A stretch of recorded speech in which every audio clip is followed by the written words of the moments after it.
Kasus seorang anak usia 12 tahun yang diduga membunuh ibunya di Medan, Sumatera Utara hingga kini masih menjadi teka-teki. Polisi pun telah menggelar prarekonstruksi tertutup di tempat kejadian perkara pada Minggu 14 Desember lalu.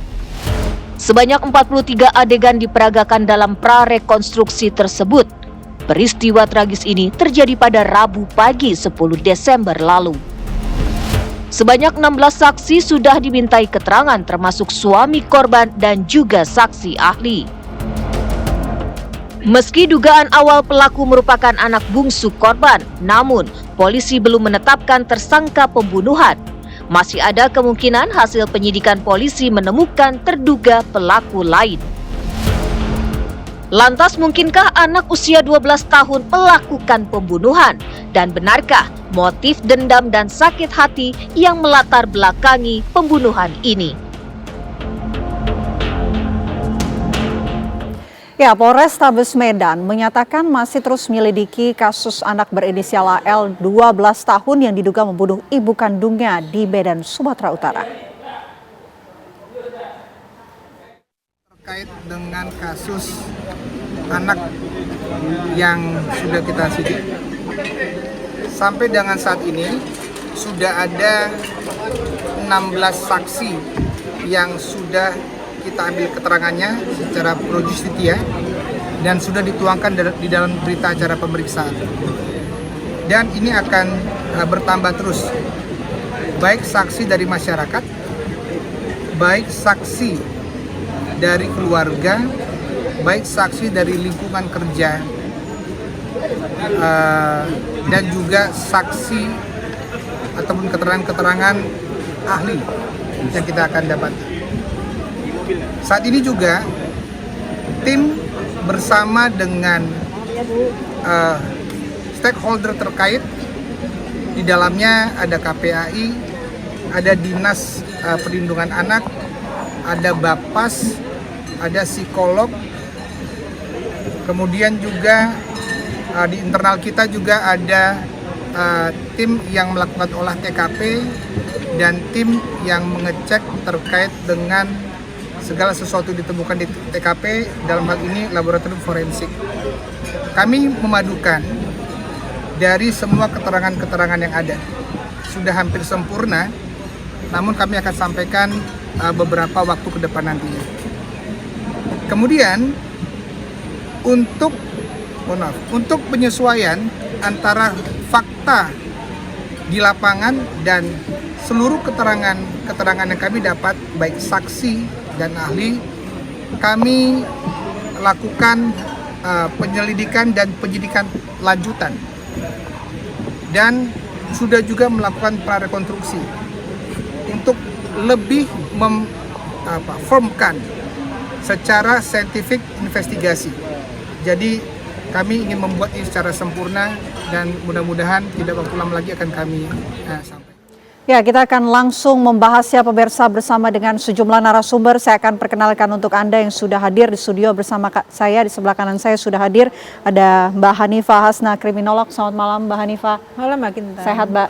Alhamdulillah sehat. Oke, di sebelah Mbak Hanifah juga sudah hadir bersama kami mantan Wakapolri Komjen Pol Purnawirawan Ogroseno. Selamat malam Ogro, sehat? Sehat Mbak Cinta. Selain dua narasumber yang bergabung bersama saya di studio, pemirsa kami juga sudah terhubung melalui sambungan virtual Zoom. Ada Ibu Diah Puspitarini, Komisioner KPAI yang juga menangani kasus ini. Selamat malam Bu Diah.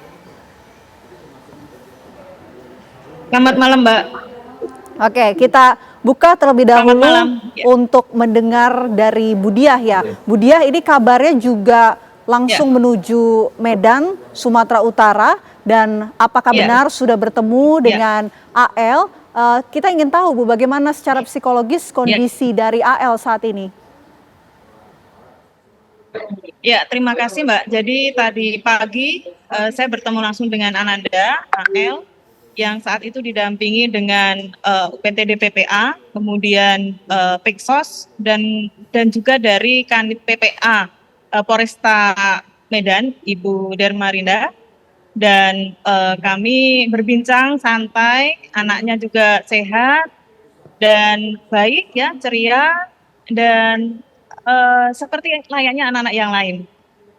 Tapi kami memastikan bahwa anak ini saat ini didampingi oleh Peksos dan juga psikolog, kemudian juga kami berbincang, dia juga senang bisa istirahat dengan cukup, kemudian juga bisa istilahnya mendapatkan pendidikan, kemudian juga bisa beraktivitas walaupun saat ini memang berada di safe house begitu Mbak. Oke, dari pantauan dari KPAI melihat kondisi dari AL sendiri, apakah bisa dikatakan bahwa kapasitas emosional anak ini mengetahui begitu tindakan berat seperti pembunuhan, Bu Diah? Iya, dia mengetahui dan anaknya juga menyesal ya Mbak ya. Anak juga menyesal dan ada perasaan sedih juga, tetapi yang terpenting hari ini adalah kita memberikan pendampingan secara psikologis agar traumanya hilang juga, begitu Mbak. Oke, kalau dari pendalaman KPAI, Bu Diah, kira-kira apa motif anak tersebut? Ada permasalahankah sebelumnya dengan ibu kandungnya? Iya, secara umum memang anak ini korban pengasuhan yang salah ya.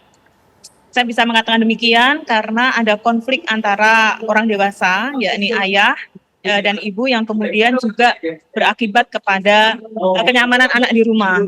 Kemudian ketika saya tanya apakah anak ini juga mendapatkan perlakuan kasar dan lain sebagainya, iya, ya, termasuk juga anak dibatasi secara interaksi sosial.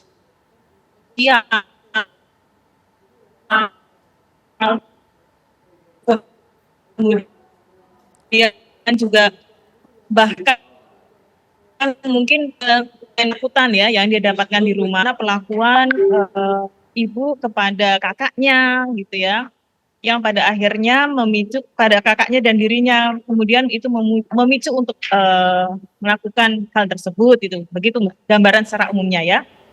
Oke, baik. Saya mau ke Mbak Hanifa. Mbak Hanifa, ini kan kalau kita melihat secara umum ya, publik juga berkesimpulan dengan kondisi saat ini, sejauh ini pendalaman juga masih terus dilakukan oleh pihak kepolisian. Bertanya-tanya begitu, seorang anak usia 12 tahun mungkinkah melakukan pembunuhan, apalagi dengan orang terdekatnya, ibunya sendiri. Kalau dari kacamata kriminologis seperti apa? Jadi begini, kalau kita melihat hubungan antara anak dengan orang tua, yaitu ibu gitu ya, sepertinya, dan usianya masih 12 tahun, seolah-olah ini mustahil. Tapi kalau kita melihat dari bagaimana perkembangan anak ini secara usia 12 tahun itu, secara kognitif belum sempurna.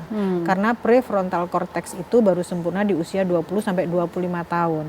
Sementara prefrontal cortex itu di mana tempat untuk mengendalikan diri, mengambil keputusan, dan melihat apa konsekuensi dari apa yang sudah dilakukan. Nah ini belum jadi. Ketika kita melihat seperti itu, berarti ini semua bisa dianalisis walaupun tetap menyakitkan.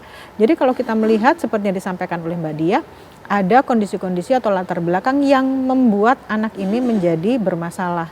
Nah ketika seorang bermasalah dengan kondisi otak yang belum sempurna, biasanya ketika ada impuls dia tidak bisa mengendalikan diri, sehingga perilaku ekstrim itu bisa muncul ketika ada trigger. Nah ini yang sama-sama kita ketahui, pada malam itu orang tuanya berantem dengan kakaknya sehingga perasaan tidak nyaman itu muncul. Jadi kalau ditanyakan lagi kenapa dia sampai melakukan 20 tusukan, sebetulnya 20 tusukan itu tidak menunjukkan atau tidak menunjukkan niat sebesar apa niat dia, tapi justru menunjukkan seberapa kesulitan dia mengendalikan diri. Karena bagaimanapun juga otaknya tadi itu belum bisa mencerna apa yang dia lakukan gitu ya. Lalu anak-anak remaja di mana ini usia 12 tahun biasanya proses perilakunya adalah ketika dia emosi, dia akan melakukan aksi, baru dia akan berpikir gitu ya. Berarti emosi, aksi, pikir gitu. Nah ini yang terjadi. Sehingga kondisi sampai dia memberikan 20 tusukan itu sebetulnya karena kontrol impuls yang kurang. Ditambah dengan kondisi-kondisi perasaan yang tidak nyaman, terus terlukanya emosi sekian tahun, ini yang membuat anak menjadi mudah untuk melakukan aksi ekstrim. Oke, jadi kurangnya impulsif ya, bukan adanya faktor yang kemungkinan anak ini merencanakan begitu pembunuhan ini. Kalau anak umur 12 tahun sejauh ini dari literatur tidak ada yang melakukan pembunuhan dengan perencanaan matang. Oke. Tapi kalau kita melihat dari perkembangan otaknya, biasanya karena dia tidak bisa mengendalikan impuls itu, sehingga dia melakukan kekerasan ekstrim. Oke, Pak Ugro, kalau kita lihat sampai saat ini pihak kepolisian belum juga menetapkan tersangka. Walaupun memang tadi KPAI juga sudah mengatakan bahwa anak tersebut, AL, ini juga memang sudah mengakui anak usia 12 tahun, begitu Pak kondisinya. Tapi belum juga ada tersangka yang ditetapkan oleh pihak kepolisian. Kira-kira apa pertimbangan pihak kepolisian? Iya, begitu ada kejadian kaitan peristiwa pembunuhan ya. Atau penganiayaan dengan pemberatan lah katakan itu, yang mengakibatkan orang meninggal dunia, penyidik harus melakukan mengolah tempat kejadian perkara dengan sebaik-baiknya, dengan teliti. Itu berangkat awal dari situ. Nah, kemudian untuk bisa menentukan nanti siapa pelakunya, kan harus didukung dengan alat bukti. Baik alat bukti yang didapatkan dari tempat kejadian atau alat bukti lain yang didapatkan dari di luar tempat kejadian. Nah, penyidik berpikir kalau nanti disidangkan di pengadilan, ya kemudian alat bukti tidak kuat, ya saya khawatir kasus seperti Eki dan Vina Cirebon akan terulang hal-hal seperti itu. Jadi makanya penyidik harus ekstra hati-hati. Makanya dengan peristiwa pembunuhan ini, saya juga dengar dipimpin sendiri oleh Kapolresta Medan, Pak Calvin di situ. Nah, analisa kriminalistiknya harus jalan. Oke.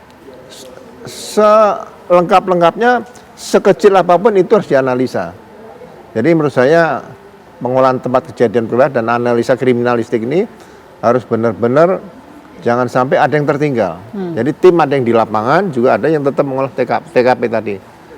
TKP ini menurut saya bisa 1 hari 2 hari karena rumah ini kan di tempat ini. Apakah sudah dilaksanakan pemeriksaan tempat kejadian perkara secara penuh 1 hari atau 2 hari? Nah setelah itu mungkin dibuka ya polis lain dan sebagainya.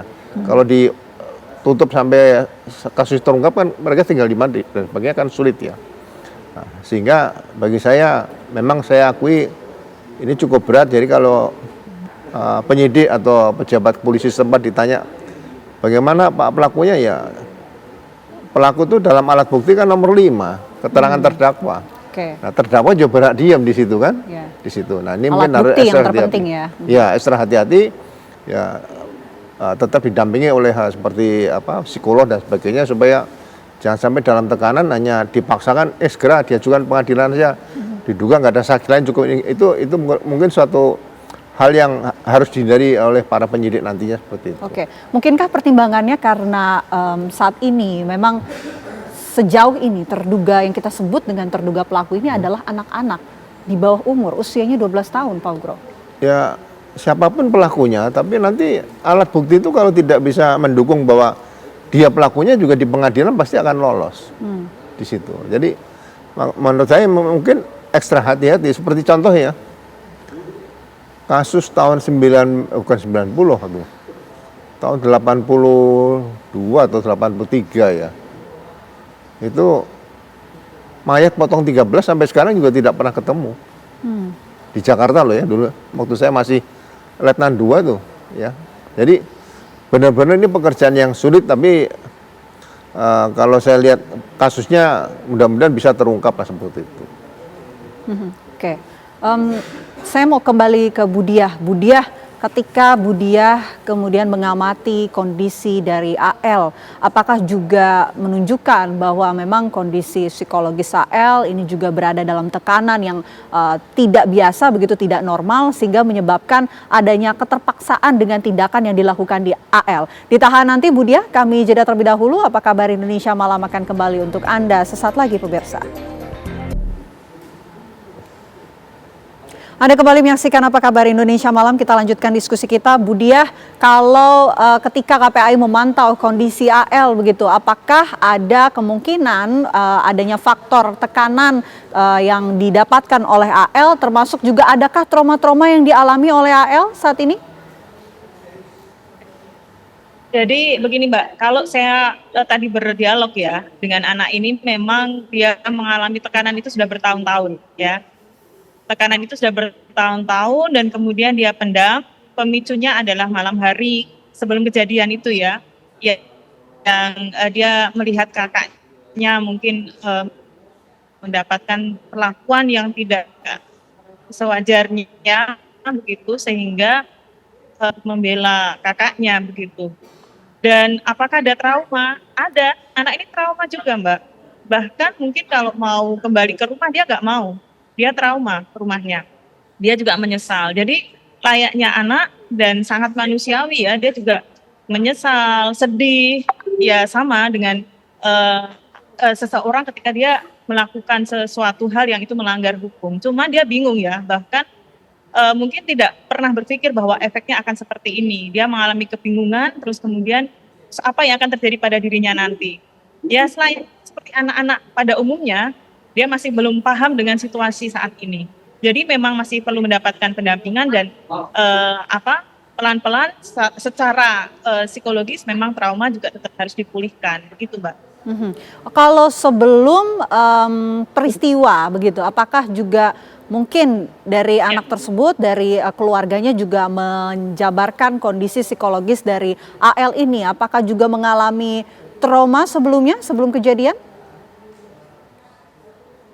Mungkin lebih tepatnya adalah efek atau dampak dari pengasuhan di rumah itu ya Mbak ya, yang dia dapatkan, sehingga si anak ini merasa dibatasi dan lain sebagainya, dia terhambat untuk kemudian bersosialisasi, cara mengekspresikan dirinya juga terbatas. Nah itu semua yang dia alami, sehingga dia sadar dia sadar bahwa itu sesuatu hal yang kurang pada dirinya dibandingkan dengan anak-anak yang lain. Nah tapi dia bingung, dia mau ngomong dengan siapa, dia juga nggak boleh ngomong dengan orang lain gitu ya. Sehingga dengan pola pengasuhan yang menurut saya agak berbeda dengan yang lainnya gitu ya, ini membuat si anak ini jadi terbatas, kemudian dia juga belum bisa berpikir lebih panjang, sampai akhirnya ya keputusan untuk melakukan hal tersebut, salah satunya begitu ya. Mohon maaf kalau saya mendahului dari pihak kepolisian, cuma saya mendapatkan, saya menangkap bahwa si anak ini pada intinya dia mengalami proses yang tidak mudah selama bertahun-tahun. Kemudian dia juga mengalami kebingungan bagaimana sih Mbak anak usia 6 SD ya kan, yang juga masih belum paham dengan apa yang dia lakukan dan efeknya gitu Mbak. Oke, Bu Diah tadi menyebutkan soal pola asuh yang berbeda dari yang lainnya. Sebetulnya pola asuh yang KPI tangkap dari keluarga AL ini seperti apa Bu? Ya mungkin begini, jadi anak ini kan harusnya nyaman Mbak di rumah ya, harusnya menemukan situasi yang dia tentram di rumah, dia mendapatkan pokoknya rumah itu adalah tempat kembali. Nah pada anak ini dia mendapati yang mungkin kekerasan, dia melihat orang tuanya bertengkar, dia juga dibatasi dalam beberapa hal, sehingga itu muncul dan seterusnya istilahnya mengendap dalam dirinya dan dia bingung mau menyampaikannya itu seperti apa gitu. Nah sehingga ya mungkin hanya dia tunggu saja. Nah proses ini yang tidak mudah bagi anak seusia dia. Walaupun pada hal ini ya kita melihat bahwa apa yang dilakukan itu salah, ya kan?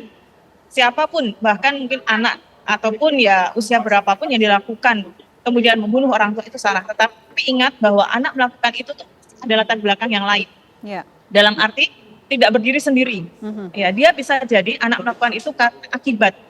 Akibat dari pengasuhan, akibat dari banyak hal yang akhirnya si anak bingung mengekspresikannya dan barangkali ya pada akhirnya akan melakukan demikian. Ini masih terduga ya Mbak ya, jadi kita masih menunggu proses dari kepolisian. Oke, Mbak Hanifah, ini kalau Bu Diah tadi mengatakan anak ini latar belakangnya tidak melakukan ini sendirian begitu. Ada pola asuh yang juga disorot dan apakah kalau misalnya kita melihat kasus ini yang belum juga ada penetapan tersangka, itukah yang menjadi pertimbangan dari pihak kepolisian untuk tidak secara utuh menetapkan AL seorang atau menunggu begitu adanya pihak lain yang harus bertanggung jawab seperti orang tua dan lain sebagainya? Oke. Baik, siapapun pada saat ini masih tetap boleh dicurigai gitu ya. Tapi yang penting adalah bagaimana pihak kepolisian bisa membuktikan secara forensik. Karena bagaimanapun juga di rumah itu pada saat kejadian ada 3 orang, 4 orang dengan korban. Jadi masih terbuka untuk mencari ya yang terduga pelaku yang lain. Tapi walaupun demikian, body kriminologi tidak menangkap siapa, tapi melihat pola. Seperti yang disampaikan oleh Mbak Diah tadi, dari pola-pola yang ditunjukkan oleh anak ini adalah sudah menunjukkan bahwa anak ini dalam kondisi yang tidak baik, sehingga menjadi anak dengan pribadi delinquen. Nah, anak dengan pribadi delinquen itu biasanya karena 4 hal. Yang pertama karena pengasuhan, yang kedua karena peer group, yang ketiga karena sekolah, mungkin karena lingkungan, yang ketiga karena tontonan. Nah, ini yang perlu dilihat lagi, apakah dia selama ini mengkonsumsi film-film atau games yang mengandung kekerasan sehingga dia mengcopy atau melakukan copycat terhadap apa yang dilihat gitu. Walaupun demikian, kita tetap harus melihat ada beberapa anak yang juga menonton atau mengkonsumsi menonton film-film kekerasan tapi tidak melakukan kekerasan, berarti mereka secara emosional dan secara psikologis mereka dalam kondisi yang aman, sehingga dia tidak menjadi seseorang yang melakukan kekerasan seperti yang dia lihat. Sebetulnya yang perlu kita lihat justru adalah dari dalam diri anak itu. Sementara terbentuknya kepribadian anak itu dari lingkungan. Nah, lingkungan yang paling dekat adalah keluarganya. Oke, Pak Ugro, kalau dalam kasus ini tadi Anda mengatakan untuk bisa mengungkap kasus ini, termasuk juga menetapkan tersangka, polisi ini harus ekstra hati-hati. Adakah syarat lain untuk kemudian mengungkap kasus ini, apalagi kasus ini juga kan melibatkan anak-anak? Adakah faktor lain yang membuat pihak kepolisian ini harus ekstra hati-hati untuk bisa mengungkap kasus ini, Pak Ugro? Enggak. Yang pertama jelas kalau memang diduga pelakunya nanti terungkap, kan untuk di pengadilan. Berarti harus alat bukti cukup kuat. Nah, ini belum kita coba dalami motif. Motif kan tadi dari Bu Diah sekarang kan disampaikan nih. Nah, motifnya kan perlu diungkap. Motifnya kira-kira apakah kondisi sehari-hari, ini kan perlu dari beberapa saksi entah saudara dan sebagainya ya. Misalnya gini, yang dominan sering menguasai kalau ada keributan ini apakah korban atau suaminya atau anak-anaknya nih, itu motifnya. Kemudian mereka bersama-sama mungkin sudah merencanakan ini, karena kalau lihat luka tusukan cukup banyak ini kan berarti kan direncanakan nih. Jadi kerjasama diantara yang di rumah, atau mungkin ada orang dari luar yang kenal dengan salah satu yang di dalam keluarga tadi menggunakan orang luar, tapi mungkin sudah disepakati bersama, tapi itu kan alternatif ya. Jadi beberapa alternatif ini harus dicoba didalami. Kemudian barang bukti yang digunakan, misalnya penusukan itu dengan alat apa, apakah alat itu memang ada di rumah itu sehari-hari atau dari luar dan sebagainya. Sehingga bagi saya penyidik itu ekstra hati-hati sebelum menentukan siapa pelakunya di situ. Jadi hal-hal yang dicoba dianalisa secara kriminalistik tadi itu diuji coba semua, dites seperti di laboratorium. Ini mungkin nggak, yang ini mungkin nggak, ini mungkin nggak. Sehingga akhirnya akan mengerucut yang kemungkinan besar adalah motif seperti ini. Nah, modus operandinya bisa saya katakan tadi ya mungkin ditunggu saat-saat yang tepat gitu supaya tidak ada keributan. Nah, kalau dari orang dari dalam sendiri atau mungkin ada orang dari luar yang dipaksakan masuk di situ, kita kan belum tahu nanti seperti itu. Oke, jadi polisi penting untuk kemudian mencari kemungkinan adanya celah, termasuk juga kemungkinan adanya skenario-skenario lain dalam kasus ini. Baik, saya mau ke Bu Diah. Bu Diah, ini mohon maaf saya harus menanyakan hal ini ke KPAI. Kan kalau kita lihat keterangan dari pihak kepolisian ada sejumlah tusukan yang dilakukan oleh AL terhadap ibu kandungnya sendiri. Apakah setelah KPAI mendalami kepada AL langsung, apa kemudian yang menjadi kalau kita sebutnya nih referensi begitu dari AL ini melakukan tindakan seperti itu, Bu? Apakah memang benar seperti yang dikatakan oleh Mbak Hanifah, referensinya ini dari tontonan-tontonan atau ada alasan lain? Ada alasan lain sebenarnya, Mbak, tetapi saya belum bisa menyampaikan sekarang karena mungkin itu wewenangnya kepolisian ya. Kami sudah menemukan sebenarnya, tetapi mungkin itu ranahnya kepolisian yang mungkin nanti akan menyampaikan secara langsung yang jelas. Yang jelas kita melihat anak ini memang tidak berdiri sendiri latar belakangnya ya. Sekali lagi dia anak SD yang secara kognitif, emosional juga dia masih labil. Kemudian yang kedua, bahwa apa yang dia lakukan itu adalah tumpukan dari persoalan dan trauma yang dia pendam. Jadi mohon maaf sekali, saya belum bisa mendahului dari kepolisian, tapi bahwa alat-alat bukti, saya mengapresiasi ya pihak kepolisian Polresta Medan. Mereka sudah punya alat bukti dan sangat berhati-hati sekali dalam kasus ini. Sekali lagi, berbagai pertemuan gelar perkara dari mulai APSIFOR, dari mulai SPPA, Sistem Peradilan Pidana Anak, semua sudah dilakukan seperti yang tadi dikatakan oleh Bapak ya, memang sangat berhati-hati sekali. Jadi kalau secara intinya saya belum bisa menyampaikan secara langsung ya Mbak ya, mungkin nanti pihak kepolisian, tapi yang jelas hal itu terjadi karena tumpukan trauma tadi. Gitu. Karena tuntutan trauma dan tentu latar belakang anak ini melakukan tindakannya ini tidak berdiri sendiri. Saya mau kembali membahas mengenai Mbak Hanifah, ini kalau kita lihat AL ini kan kita ingin membahas kasus ini lebih luas ya. Adanya mungkin celah seperti yang tadi saya bahas dengan Pak Ugro, adanya celah pihak lain ataupun keterlibatan skenario-skenario lain. Kalau dari kacamata kriminolog, mungkinkah itu terjadi dengan kondisi saat ini seperti yang dipaparkan oleh KPAI dan pihak kepolisian sejauh ini mengenai kasus ini? Oke. Kalau pihak lain di kriminologi kita mengenal dengan differential association, bahwa setiap orang itu melakukan kejahatan karena dia belajar. Belajarnya dari siapa kalau anak umur 12 tahun? Referensi. Ya kan, bisa jadi dia karena dari peer groupnya atau dari media sosial atau dari film-film yang dia tonton. Nah ini yang harus dibuktikan secara forensik oleh pihak kepolisian. Tapi bagaimanapun juga kalau kita menanyakan siapa pihaknya, tidak dari situlah gitu dia belajar. Tapi yang paling dominan adalah bagaimana kondisi psikologis anak ini sehingga berpotensi melakukan delinkuan atau perilaku ekstrim. Oke, apakah sangat mungkin jika nanti pihak kepolisian memunculkan fakta baru begitu akan mengubah arah penyidikan saat ini? Sejauh ini kan pihak kepolisian sudah menyebut bahwa AL lah yang membunuh ibu kandungnya, terduga, masih menduga seperti itu. Tapi nanti jika muncullah sebuah alat bukti baru akan merubah jalannya arah kasus ini. Masih terbuka ya Mbak ya, sepertinya disampaikan oleh Pak Ugro bahwa masih terbuka, masih harus mengambil atau menggali alat-alat bukti yang lain sehingga bisa ditemukan sebenarnya apa yang terjadi, dia mendapat intervensi dari mana atau memang dia berdiri sendiri atas inisiatif sendiri karena alasan kondisi psikologis yang sudah rusak tadi, hasil dari broken marriage yang terjadi dalam keluarganya. Oke, sekarang kita bicara ke depan ya, apa yang kemudian seharusnya dilakukan pihak kepolisian, termasuk juga apa yang kemudian ingin didorong oleh KPAI dalam kasus ini yang saat ini tengah mendampingi AL dari sisi psikologis maupun kondisinya. Kita akan bahas usai jeda. Apa kabar Indonesia Malam akan kembali untuk Anda pemirsa sesaat lagi. Ya, kita lanjutkan diskusi kita. Saya mau terlebih dahulu ke Pak Ugro. Pak Ugro, apa yang harus dilakukan oleh pihak kepolisian untuk kemudian bisa mengungkap kasus ini secara menyeluruh sesuai dengan apa yang terjadi sesungguhnya di lapangan, Pak Ugro? Ya jelas di tempat kejadian tadi kan ada 4 orang nih. Kemudian bapaknya tidur sendiri di atas nih. Ibunya di bawah sama anak-anaknya nih. Ya. Nah kemungkinan yang terjadi kan polisi sudah memberikan alternatif kemungkinan ya. Jadi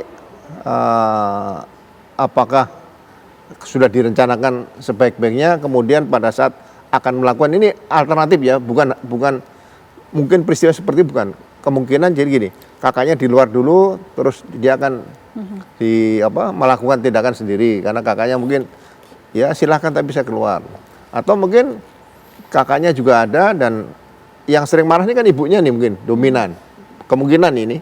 Nah bapaknya juga tidak melarang kalau anaknya ingin berbuat sesuatu terhadap ibunya. Ya kan?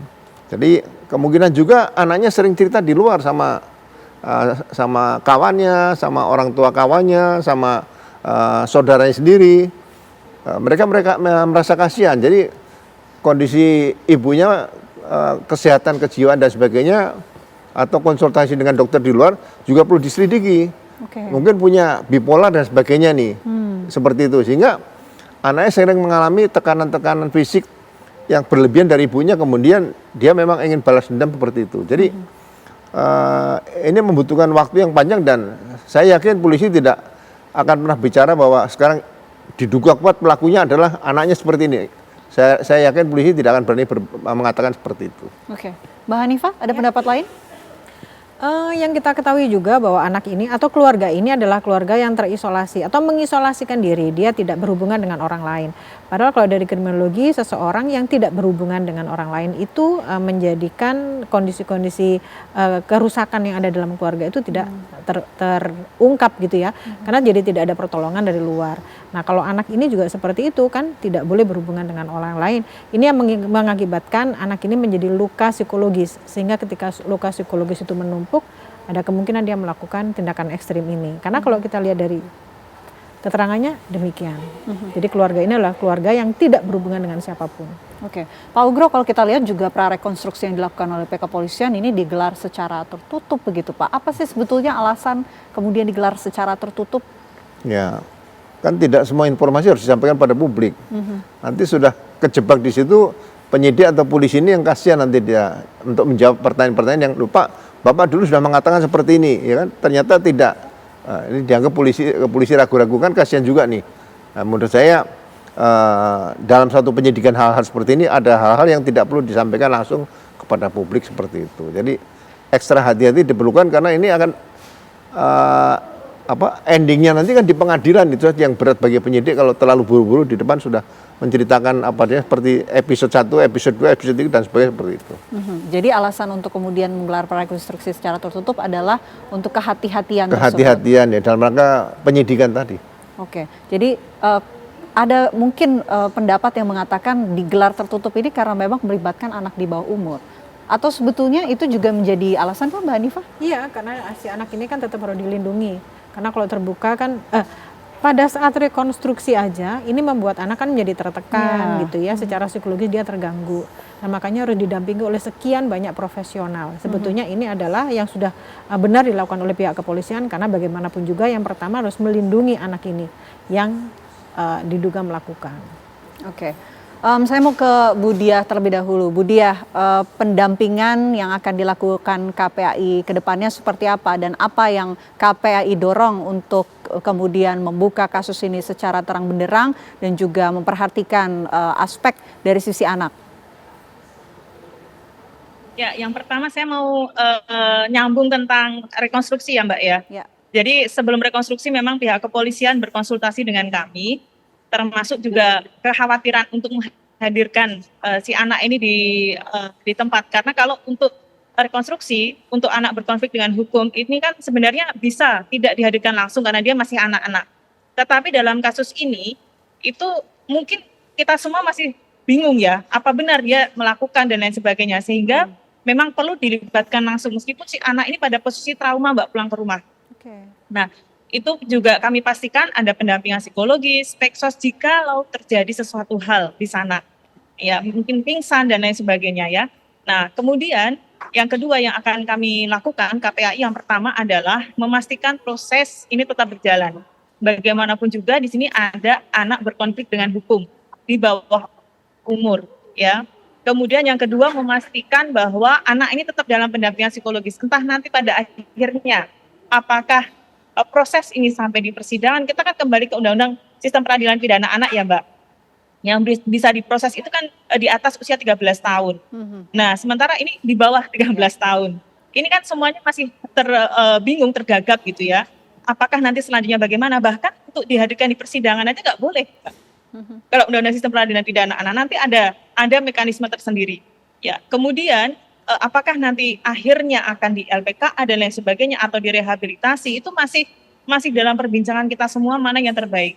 Sebab kalau melihat kondisi anak itu kita semua akan melihat bahwa oh mungkin dia melakukan itu karena banyak hal yang dia tumpuk ya. Itu kalau ketemu dengan si anak. Memang kita tidak membenarkan apa yang dia lakukan sekali lagi ya. Tetapi sekali lagi bahwa proses ini tetap berjalan. Tadi saya sampaikan kepada anak juga harus tetap semangat dalam melalui ini semua, meskipun dia tidak mudah bagi dia, anak usia 12 tahun yang harus berpisah dengan keluarganya saat ini. Kemudian dia juga mengalami rasa jemu, bosan dan lain sebagainya. Kemudian KPAI juga memastikan bagaimana kelanjutan proses ini serta hak-hak yang tetap harus didapatkan pada anak. Ya Mbak, termasuk hak pendidikan tadi kami juga memastikan dia kan kelas 6. Kelas 6 otomatis harus ujian, ya, ujian di akhir, TKA di akhir. Itu kami pastikan dan alhamdulillah sekolah menerima walaupun nanti mungkin tidak secara langsung ya, tapi online dan lain sebagainya atau bagaimana prosesnya. Yang penting anak bisa selesai wajib belajar. Kemudian yang kedua juga bagaimana si anak ini tetap tidak tidak mendapatkan perlakuan yang tidak manusiawi, Mbak. Mohon maaf. Untuk semuanya saja mungkin kita melihat foto anak ini dipampang di mana-mana. Ya, padahal di dalam Undang-Undang Perlindungan Anak, data pribadi anak ya, anak berkonflik dengan hukum itu dilindungi, Mbak. Ya. Kenapa? Karena ini juga berkaitan dengan proses tumbuh kembang dia yang masih berjalan. Nah, terus kemudian kami juga memastikan bahwa sekali lagi anak ini tetap mendapatkan perlindungan hukum ya, sesuai dengan hak anak siapapun di Indonesia yang dia berkonflik dengan hukum tetap mendapatkan perlindungan hukum. Nah, mari kita mengikuti proses yang sudah ada dari kepolisian juga nanti akan menyampaikan bagaimana tindak lanjutnya dan kita berharap yang terbaik untuk anak ini dan juga untuk pembelajaran bagi kita semua. Ini mohon maaf Mbak, saya akan menyampaikan ini the most case ya, the big most case ya, yang di mana di kasus Perisida yang terjadi di Indonesia ini adalah kasus di mana usia anak ini yang paling kecil. Kalau sebelumnya KPAI mencatat Perisida ya, pembunuhan orang tua oleh anak di bawah umur itu rata-rata di usia 17-16.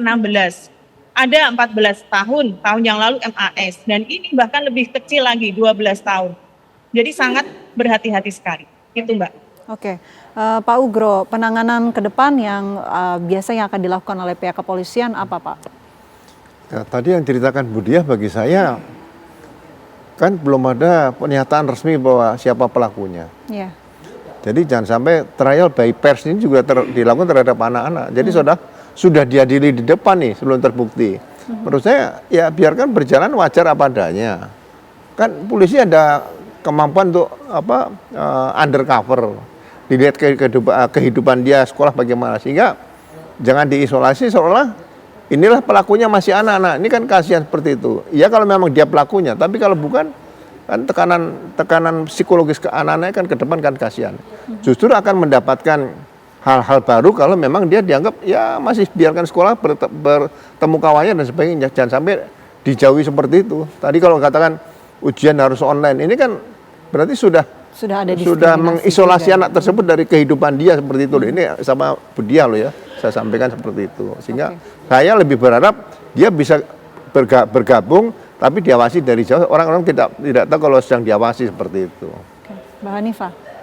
Agak susah ya seperti ini karena bagaimanapun juga tadi ya Pak ya fotonya sudah terpampang kemana-mana. Artinya ketika dia dikembalikan di sekolah pasti ada labeling dari teman-temannya atau orang dewasa. Sehingga ini juga mungkin yang dipertimbangkan untuk menarik anak ini. Walaupun seperti yang disampaikan Pak Ugro ini bukan berarti sesuatu yang natural gitu ya. Tapi mungkin yang dilakukan adalah untuk melindungi anak itu karena sudah terlanjur beritanya di mana-mana dan fotonya terpampang di mana-mana. Mungkin ini keputusan yang tepat karena secara media sudah tersebar luas demikian. Oke, kalau dari Mbak Hanifah, harapan apa untuk kemudian bisa mengawal kasus ini terungkap sepenuhnya begitu dan bisa mengungkap siapakah pelaku yang harusnya bertanggung jawab dalam peristiwa ini? Kembali lagi dari kriminologi tidak melihat siapa, tapi bagaimana polanya, gitu ya. Bagaimana? Dan pola ini yang seharusnya dipelajari oleh orang tua dan semua masyarakat yang ada di Indonesia, gitu ya, bahwa ternyata ada beberapa kasus terkait dengan kondisi keluarga yang tidak baik atau broken marriage itu membuat korban itu adalah anak sendiri. Nah, terkait dengan anak ini akan melakukan tindak ekstrim atau tidak, bagaimana cara orang tua yang berkonflik itu menyelesaikan permasalahan secara baik. Oke, Pak Ugro, apa yang selanjutnya akan dilakukan oleh pihak kepolisian biasanya dalam kasus ini untuk mengungkap kasus ini secara sepenuhnya? Saya yakin kepolisian akan melakukan beberapa alternatif langkah penyidikan ya. Kemudian juga pertimbangan-pertimbangan psikologis itu lebih banyak dilakukan. Jadi seperti dikatakan gini, anak ini kan punya kawan. Sekarang kalau dia seperti dihakimi, fotonya dipasang dan sebagainya, kawannya juga ada yang sedih, ada juga mungkin dia ketakutan ada. Tapi bagi saya biarkan dia berjalan seperti itu, bukan soal kalau memang dianggap sementara dia bukan diduga pelaku, jangan dicap pelaku kemudian disampaikan pada publik pelaku seolah nanti sampai bukan pelaku. Nah, ini polisi akan mendapatkan lagi beberapa masukan informasi yang berkaitan dengan perilaku anak tersebut seperti itu. Jadi saya yakin kalau memang diduga kuat misalnya anak berbuat kejahatan seperti tadi di bawah umur ya, ini pasti ada sesuatu yang mempengaruhi, ada kawan untuk bicara itu pasti ada, tidak mungkin sendirian dia. Nah, ini penyidikan yang berkaitan dengan pembunuhan dalam keluarga seperti ini, polisi ekstra hati-hati untuk bisa mendapatkan hal-hal lain di luar yang hal-hal umum biasanya seperti pelakunya orang dewasa, korbannya orang dewasa dan sebagainya. Jadi ini memang pelajaran yang sulit tapi saya yakin kalau Kapolresta Medan tadi bicara ya mudah-mudahan bisa terungkap seperti itu sih. Oke, itu harapan kita semua, mudah-mudahan kasus ini segera terungkap, mudah-mudahan juga segera ada pernyataan yang akan disampaikan oleh pihak kepolisian. Terima kasih Mbak Hanifah, terima kasih Pak Ugro, terima kasih Budia sudah bergabung bersama kami, semuanya semoga sehat selalu.